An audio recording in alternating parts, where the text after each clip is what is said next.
আসসালামু আলাইকুম সবাইকে। আশা করি সবাই ভালো আছেন। আমি Mahmud.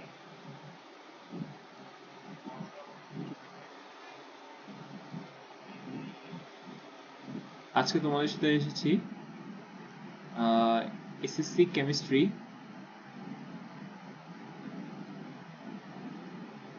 Chemistry chapter 6 one shot CQ নিয়ে।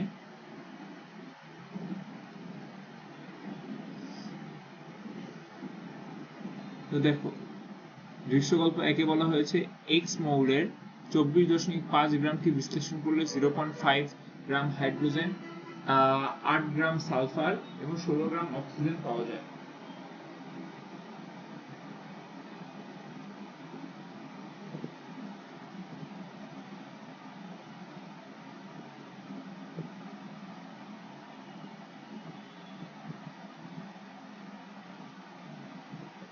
অক্সিজেন পাওয়া যায়। দৃশ্যকল্প 2 এ সরি এখানে উদ্দীপকের এক্স মৌলের স্থূল সংকেত বের করতে বলছে। মানে এক যোগের 24.5 গ্রামকে আমি বিশ্লেষণ করে 0.5 গ্রামে হাইড্রোজেন পাইলাম। তো এখানে পাচ্ছি আমি হাইড্রোজেন, এখানে পাচ্ছি আমি সালফার, এখানে পাচ্ছি অক্সিজেন। তো আমরা স্থূল সংকেত বের করার ক্ষেত্রে ফার্স্টেই এগুলো দেখো সবগুলো কিন্তু গ্রামে আছে, তো এগুলো পার্সেন্টেজে নিব ফার্স্টে। তো হাইড্রোজেনের পার্সেন্টেজ হবে 0.5 গ্রাম কত গ্রামের মধ্যে, 24.5 গ্রামের মধ্যে ইন্টু 100%। এটা যদি ক্যালকুলেশন করি আমাদের দ্বারাই হলো 2.04%।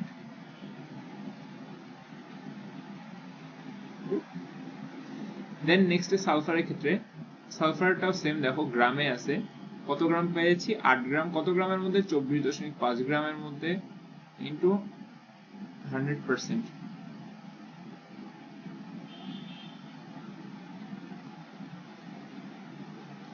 (32.65%)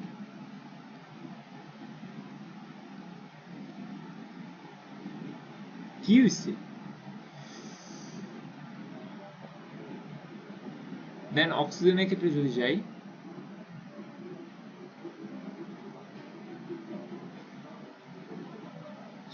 অক্সিজেনের ক্ষেত্রে যদি যাই 16 গ্রাম 24.5 গ্রামের মধ্যে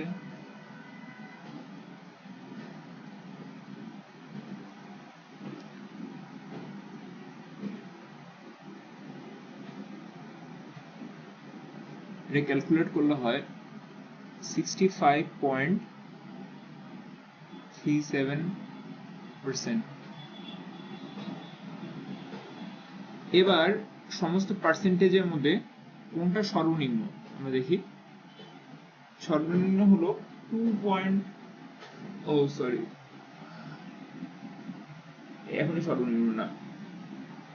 এখন আমরা এই পার্সেন্টেজ গুলোকে আণবিক ভর দ্বারা ভাগ করব।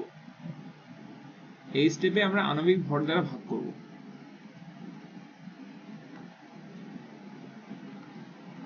আণবিক ভর দ্বারা ভাগ করব। তো হাইড্রোজেনের পার্সেন্টেজ পেলাম 2.04, আণবিক ভর 1, তা আসলো 2.04। অক্সিজেনের ক্ষেত্রে পার্সেন্টেজ আসছে 32.65, অক্সিজেনের আণবিক ভর হলো 16। অক্সিজেনের আণবিক ভুল করেছি,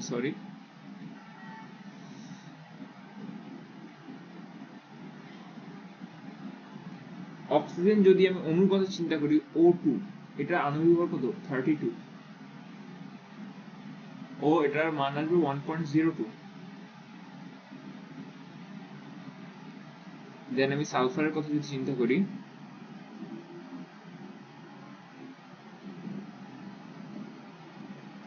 65.38% এসেছে। সালফার আমার আণবিক ভর হলো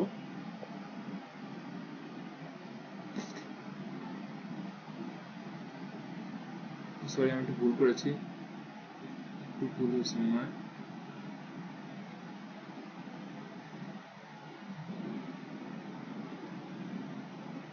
এটা বেসিক্যালি সালফার হবে। সালফার এসে 32.65 এবং সালফারের যে আমার আণবিক ভর 32, এটা সালফারের ক্ষেত্রে, আর এটা অক্সিজেনের ক্ষেত্রে। অক্সিজেনের পার্সেন্টেজ এসেছে 65.3, অক্সিজেনের আণবিক ভর 16,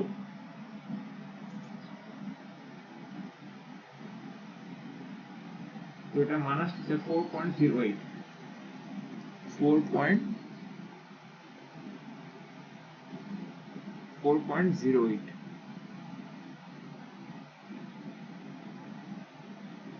এবং এর মধ্যে সর্বনিম্ন কোনটা ফলাফল আসছে 1.02, এই মানটা, এই মানকে প্রত্যেকটা মান দ্বারা ভাগ করব।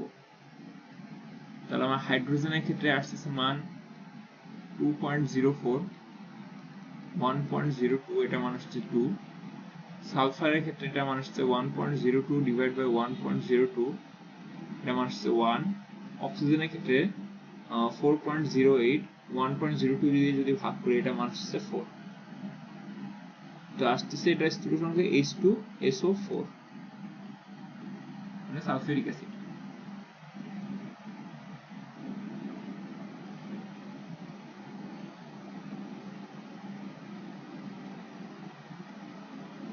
পরের কোশ্চেনটা যদি আমরা দেখি 500 ml এটার V, তো ফার্স্ট পাত্রের ক্ষেত্রে আমার যে আয়তন সেটা 500 ml,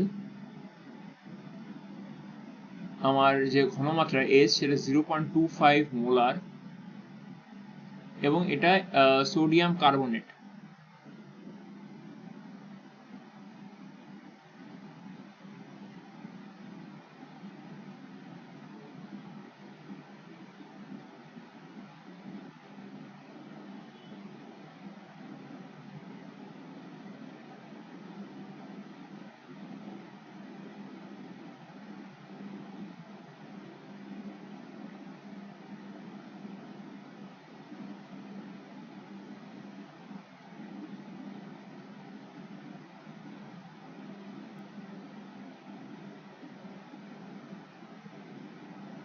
সোডিয়াম কার্বনেট,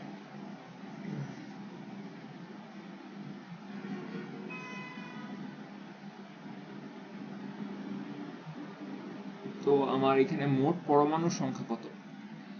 সোডিয়াম কার্বনেটের আমার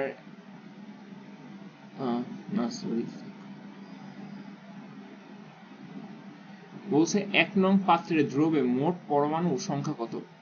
তো মোট পরমাণুর সংখ্যা হবে, আমরা জানি কি W equal to S equal to 1000 W by MV, W equal to SVM by 1000, right?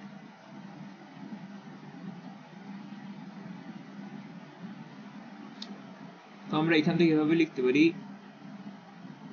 N is equal to N by Na, W by M, N is equal to SV। N basically আমার অ্যাভোগাড্রোর সংখ্যা 6.023 10 to the power 23 T। W আমার ভর, M আমার আণবিক ভর, S ঘনমাত্রা, V আমার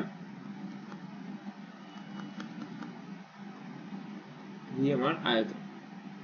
তো মোট পরমাণু সংখ্যা যদি বলছে তো আমার হবে, আমার বেসিক্যালি N এর মানটা জানতে চেয়েছে 500 ডিভাইড বাই 1000 এর লিটারে করব, 0.25 মোলার S। N এর মানটা হবে আমার basically 0.5 into 0.25 into 6.023 10 to the power 23 T। অথবা এটা এভাবে লিখতে পারি 0.5 into 0.25 into Na, এটাই আমার পরমাণুর সংখ্যা।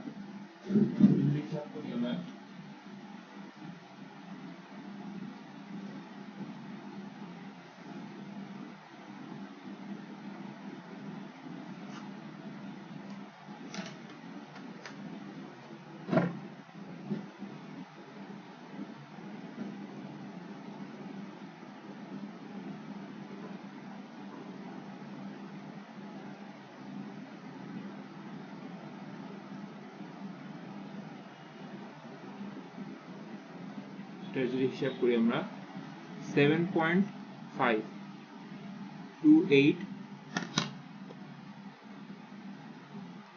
10 to the power 22,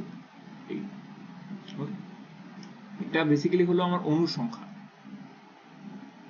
এখন আমার এখানে পরমাণু কয়টা আছে? সোডিয়াম আছে 2টা, কার্বন 1টা, অক্সিজেন 3টা, কত 3 একে 5 আর 6।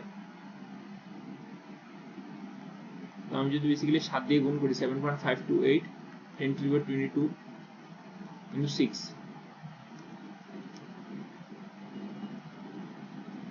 4.5 10 to the power 23 হবে।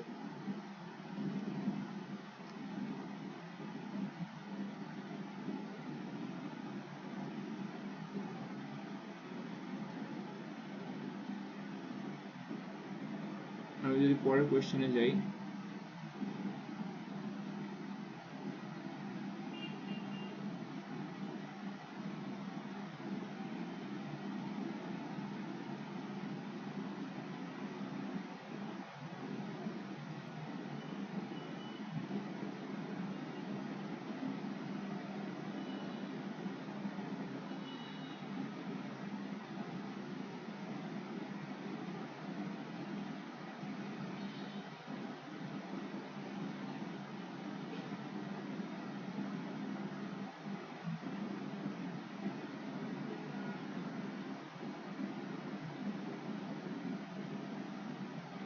আমরা যদি পরের কোশ্চেনে যাই, যে ফার্স্ট পাত্রে 500 ml আমার 500 মিলিলিটার আমার আয়তনের গ্যাস আছে, 0.25 মোলার সোডিয়াম কার্বনেট দ্রবণ, এবং এটার যে আমার এম 106, এবং পরের পাত্রে দ্বিতীয় নাম্বার পাত্রে 700 ml আমার ভি আছে, মানে আয়তন, 0.235 আমার এখানে এস ঘনমাত্রা এবং হাইড্রোক্লোরিক অ্যাসিড, এবং এটার ইয়ে হলো, যদি আমি এটাকে আণবিক ভর বলি তার সেটা হবে 36.5, সেটা হলো এম। 1 ও 2 নং পাত্রের দ্রবণ একত্রে মিশ্রিত করলে প্রমাণ অবস্থায় কত লিটার গ্যাস পাওয়া যাবে? তো ফার্স্টেই আমি এটার যে বিক্রিয়াটা এটা লিখতে হবে, sodium carbonate plus hydrochloric acid, sodium chloride, carbon dioxide plus পানি।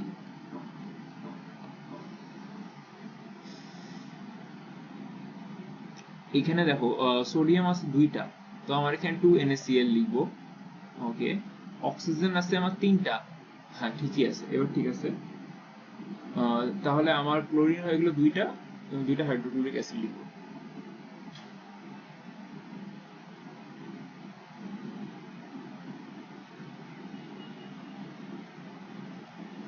তো দেখো সোডিয়াম কার্বনেট আণবিক ভর 106 লিখলাম, কিন্তু এখানে 2টা হাইড্রোক্লোরিক অ্যাসিড আছে, 2 × 36.5, এর মান হবে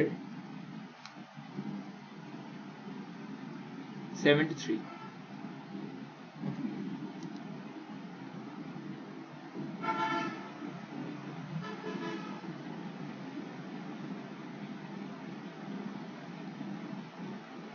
তো আমার প্রথম পাত্রের ক্ষেত্রে W হবে S1V1M1/1000, এটা আছে 500, এটার মান V এর মান 0.25 আমার S এর মান,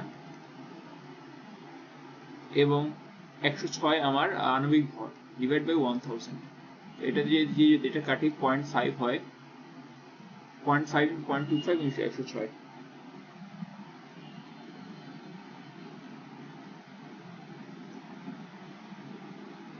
13.25।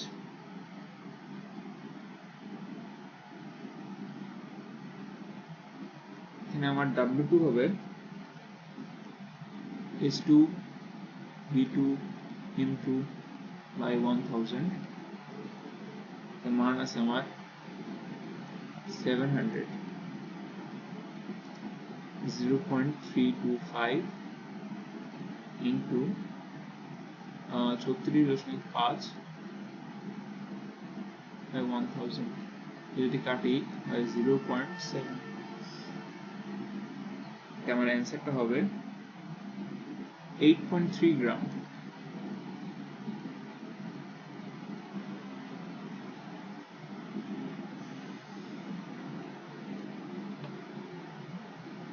তো আমার 106 গ্রাম সোডিয়াম কার্বনেট আমার বিক্রিয়া করে 73 গ্রাম হাইড্রোক্লোরিক অ্যাসিডের সাথে, বলছে কত লিটার গ্যাস প্রমাণ অবস্থায় পাওয়া যাবে। তো 1 গ্রাম বিক্রিয়া করে আমার 73/106 হাইড্রোক্লোরিক অ্যাসিডের সাথে 13.25 গ্রাম সোডিয়াম কার্বনেট বিক্রিয়া করে 73 × 13.25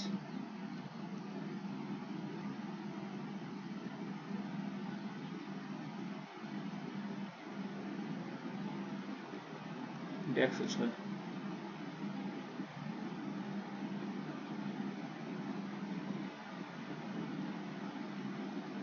9.125 গ্রাম, সরি এটা গ্রাম না, সরি হ্যাঁ সরি এটা গ্রামই হবে। তো এটা আমার কি ভ্যালু হলো হাইড্রোক্লোরিক অ্যাসিডের ডাব্লিউ।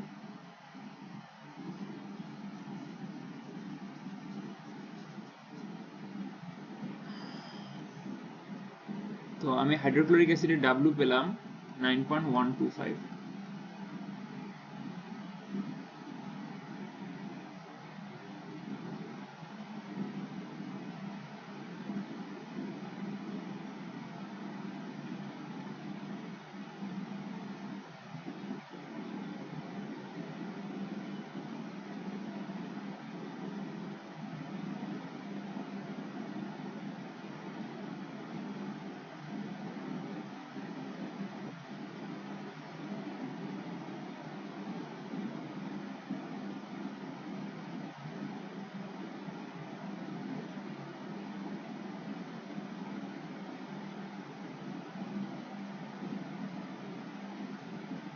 এবার আমার গ্যাসের হিসাবটা যদি করি,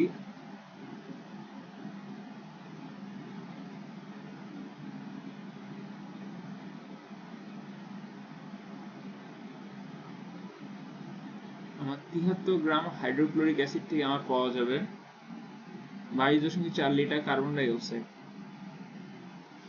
1 গ্রাম হাইড্রোক্লোরিক অ্যাসিড থেকে পাওয়া যাবে 22.4/73 লিটার কার্বন ডাই অক্সাইড। যেহেতু এসটিপিতে আমার যে আয়তন, এসটিপিতে আমার আয়তন হলো 22.4। 1 মোল গ্যাসের ক্ষেত্রে এসটিপিতে আয়তন, মানে 1 মোল গ্যাসের ক্ষেত্রে এসটিপিতে আয়তন 22.4 লিটার। W2 এর ক্ষেত্রে আমার পাওয়া গেছে হলো 8.3 গ্রাম হাইড্রোক্লোরিক অ্যাসিড বিক্রিয়া করে 22.4 × 8.3 73 গ্রামের সাথে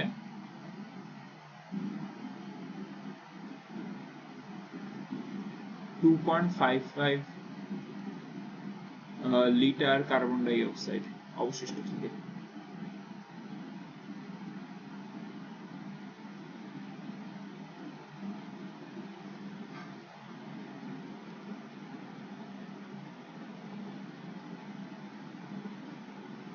পরের কোশ্চেনে যদি যাই, আমরা লিখব, লেখা আছে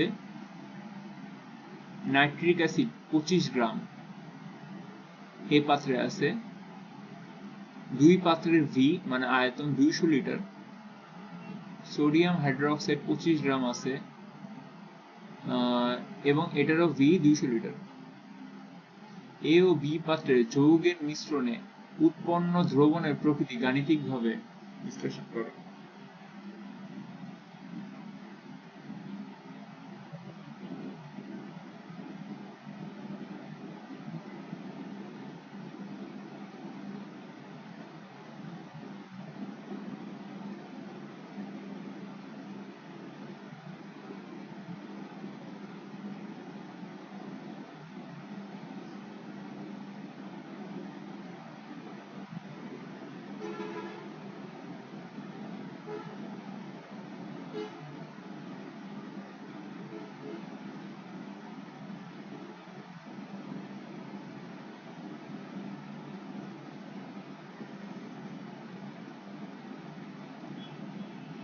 বিশ্লেষণ করো।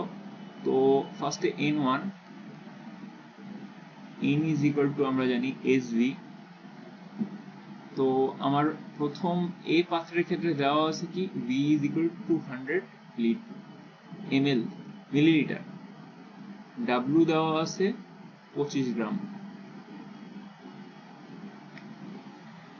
তো আমরা জানি কি w equal to svm by 1000। তো s এর মানটা যদি এখান থেকে বের করি তাহলে হবে 1000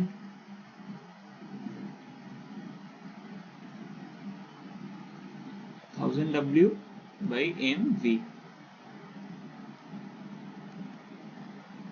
তো 1000 w হবে 25 গ্রাম। নাইট্রিক অ্যাসিডের ক্ষেত্রে, হাইড্রোজেনের ক্ষেত্রে আমার ভর 1, নাইট্রোজেনের ক্ষেত্রে 14, অক্সিজেনের ক্ষেত্রে 16 ইন্টু 3 1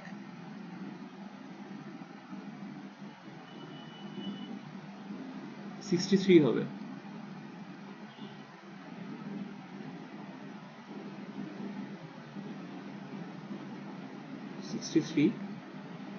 ইন্টু 200, 1000 দিয়ে 2 বাদ দিলে হয়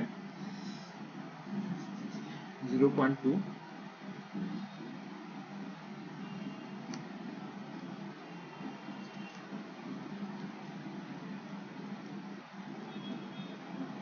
1.98 মোলার।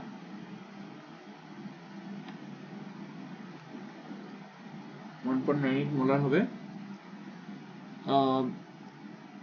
এটা আমার S1।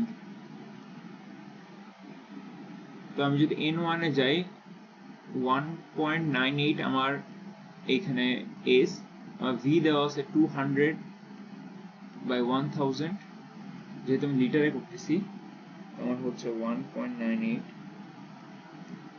into 200 by 1000, 0.396 acid.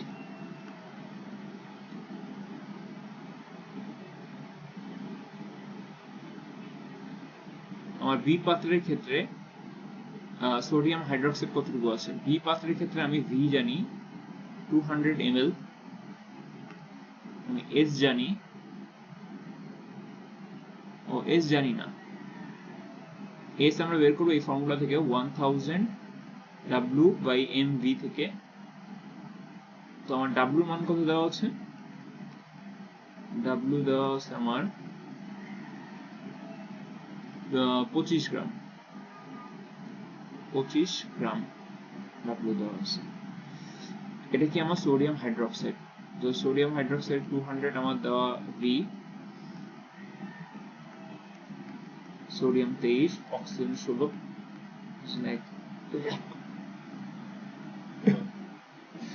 Sodium hydroxide basically হবে আমার 40। তো আমি যদি এটা হিসাব করি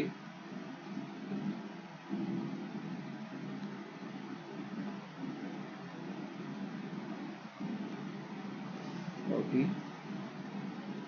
3.125। তো একটা সিম্পলেস্ট হিসাব দেখো, এখানে 0.396 আমার অ্যাসিড আছে, 3.125 আমার বেস মানে ক্ষার আছে। তো যৌগের প্রকৃতি আমার ক্ষারীয় হবে, কারণ এখানে ক্ষারটা বেশি থাকতেছে, ক্ষারীয় হবে।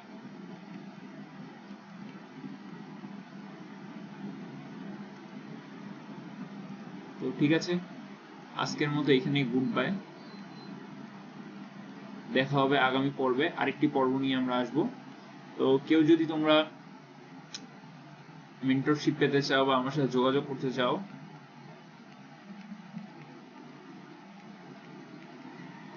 এটা আমার টেলিগ্রাম নাম্বার, এখানে নক করো।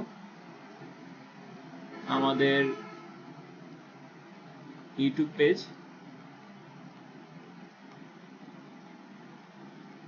এডুকেশন হোম,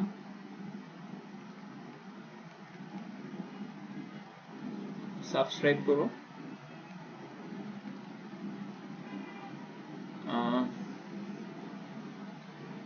আমাদের Facebook page education home follow দিও। কেউ যদি তোমরা কোর্স করতে চাও বা তোমরা যদি কেউ অনলাইনে পড়তে চাও অফকোর্স একটা নক দিও। I am available on Telegram. তোমরা যদি চাও এখানে হোয়াটসঅ্যাপে নক দিতে পারো, হোয়াটসঅ্যাপ নাম্বারটা এটাও হোয়াটসঅ্যাপ নাম্বারই, তো নক দিতে পারো, আমি অ্যাভেলেবেল আছি। তো থ্যাংক ইউ সবাইকে।